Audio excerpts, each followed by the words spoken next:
Hi అండి. ఈరోజు మన వీడియో వచ్చేసి చాక్లెట్ స్ప్రెడ్. పిల్లలకే కాదు పెద్దవాళ్ళకు కూడా చాలా బాగా నచ్చుతుంది. ఎవరికి చాక్లెట్ అంటే నచ్చదు చెప్పండి. బయట మనకి న్యూటెల్లా కానీ హర్షీస్ కానీ చాలా కాస్ట్ ఎక్కువ ఉంటాయి అసలు మనం కొనుక్కుంటే కనుక. అంతేకాదు అవి పామ్ ఆయిల్ అయితే యూజ్ చేస్తారు. అస్సలు హెల్త్కి మంచిది కాదండి. ముఖ్యంగా పిల్లలకి అస్సలు మంచిది కాదు. సో మనం ఇంట్లోనే కొంచెం హెల్తీ వర్షన్లో దీన్ని ప్రిపేర్ చేసేసుకుందాము.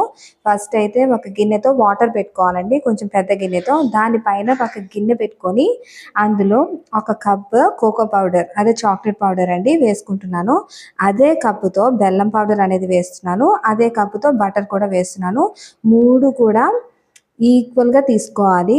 బటరు, బెల్లం పౌడరు, కోకో పౌడరు మూడు ఈక్వల్గా తీసుకొని ఆ బటర్ అనేది బాగా కరిగే వరకు కూడా మనము బీట్ చేసుకుంటూ ఉండాలండి. నేను చూపిస్తున్న విధంగా కొంచెం వాటర్ అయితే యాడ్ చేసుకోవచ్చు. చిన్నది, చాలా కొంచెం వాటర్ అనేది యాడ్ చేసుకోండి. వీడియోలో చూపిస్తున్నంత మాత్రమే యాడ్ చేసుకోండి, లేదంటే అది చాలా పల్చగా అయిపోతుంది అనమాట.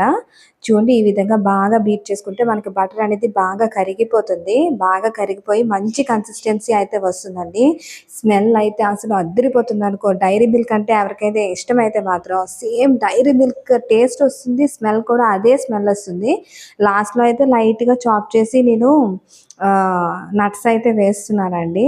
కొంచెం మధ్య మధ్యలో తగిలితే చాలా బాగుంటుందని బాదం, జీడిపప్పు అవి కట్ చేసి వేసాను. వేసుకోకపోయినా కూడా పర్వాలేదు, బాగుంటుందని వేసాను అనమాట. ఇప్పుడు దీన్ని ఏంటంటే మనం బ్రెడ్ పైన అయినా స్ప్రెడ్ చేసి వేసుకోవచ్చు, లేదంటే చపాతీ పైన అయినా కూడా స్ప్రెడ్ చేసి పిల్లలకి ఇవ్వచ్చు. ఎంతో ఇష్టంగా తింటారు. అప్పుడప్పుడు ఇలాంటివి కూడా చేసి పెడితే వాళ్ళకి చాలా నచ్చుతుంది కదా.